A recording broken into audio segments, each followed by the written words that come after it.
Welcome to the Better Off Bonus Call of the Week. We're sponsored by Betterment, the largest independent online financial advisor. Now, you know the drill by now, but maybe you're a new listener, and we love new listeners.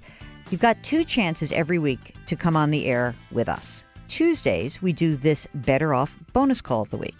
After the longer show on Thursdays, presuming I don't blab on too long, we have the listener question of the week. If you would like to get on the air, all you have to do is send an email. Ask Jill at betteroffpodcast.com. Ask Jill at betteroffpodcast.com. Nick is from the Bay Area, and he is first up today. So, Nick, what can we do for you? Welcome to the show. Hi, Jill. How are you doing today? Great. What's up? So I was calling in today to see, just got a small raise and was curious whether it'd be better off putting a little extra towards the principal payment on my mortgage or putting it towards retirement. Okay. I love paying down debt, but figured I'd ask the question. All right. Any other debt that's out there? Any student loans? Any car? Any credit card? Anything else?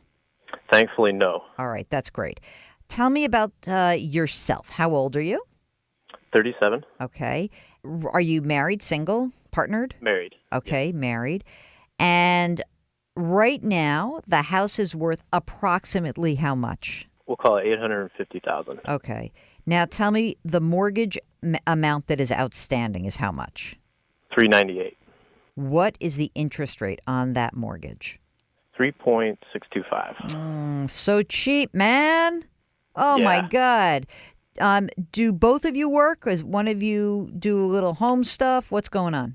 Both of us work. Okay. How much is your combined income? About $215.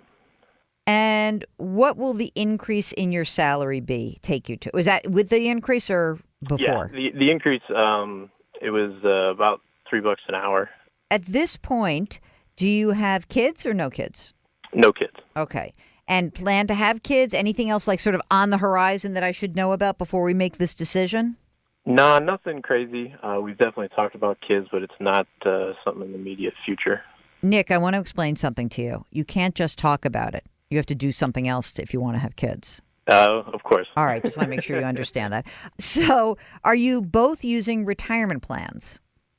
So I currently made a job change a year ago, and I don't have an employer 401k to participate in, but my wife has ever since she's been employed, and then I obviously participated in the one in my previous jobs. So yes, she's participating, and I'm kind of accounting for it out of my paycheck every week. Okay. And are you using another retirement plan? Are you using an IRA perhaps? Yes, I've got money going into an IRA. I'm going to max that out this year, but then I've also got money going into like a general brokerage account, bolster that. How much do you put into that general investment account? So if you're going to, the IRA 5,500, the general investment account, how much are you putting in? Doing about $200 a week. Okay, so about $800 a month. And with this raise, what could you bump that to? Does this end up being a couple $100 a month? I don't know how many hours you work. Yeah. It'd be about, between $100 and $200 I could probably do something with. And is your wife maxing out her retirement plan? She is. We, since I started listening to the program, it kind of gave us a good kick in the butt on things to ask ourselves. So fantastic. Yeah, she's currently doing that. Okay, great. So here's the issue.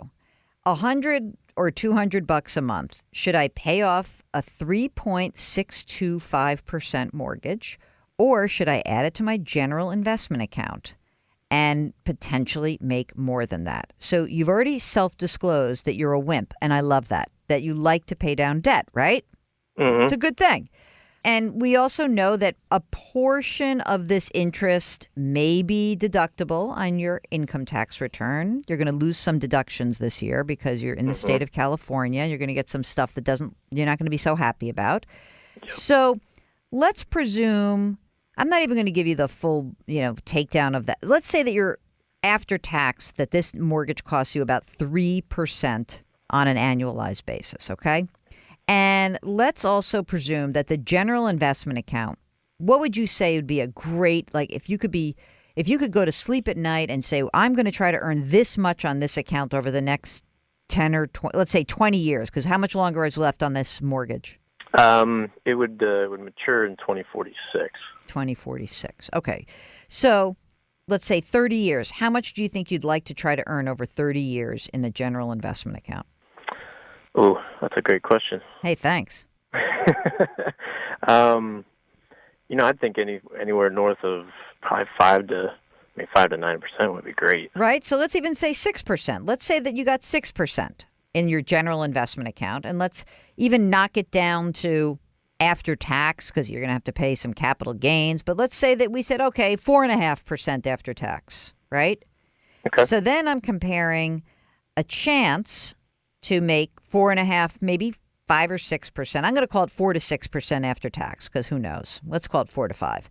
You can make 4 to 5% after tax for 30 years, or you can guarantee that you're going to earn 3% over the next 25, 30 years.